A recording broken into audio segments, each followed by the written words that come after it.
I bring you good tidings. While changing the threads on your overlocker or serger can be time consuming, you only actually need to thread your overlocker from scratch occasionally. In this video, I'm going to show you a quick way of changing the threads which doesn't involve navigating all those guides and loopers. You'll need to do this while the machine is already threaded up before any of the cones run out of thread, so keep an eye on those cones. Trim the threads between the thread tree and the top of the machine. Leave the old threads running through the machine and then take off the old cones.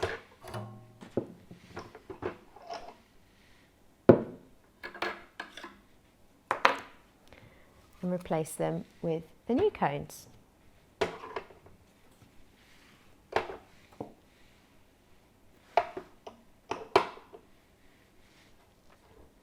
Now thread them through the thread tree at the top and then tie each new thread to its old thread in a double knot.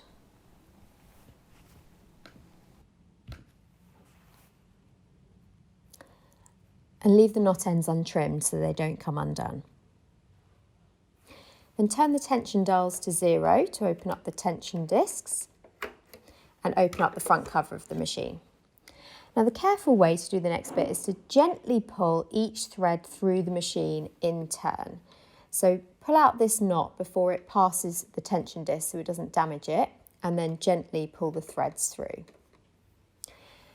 Now the quick and dirty way, which you probably shouldn't do but I sometimes do anyway, so don't tell anyone, is to turn on the machine, hold the thread chain with one hand, put my foot down on the pedal and gently pull the thread chain back until the new looper threads have run through.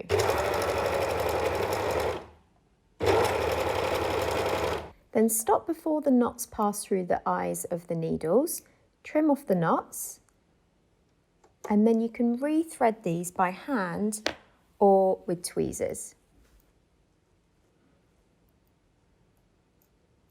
Reset the tension dials. And that's it. A speedy way to change your overlocker threads.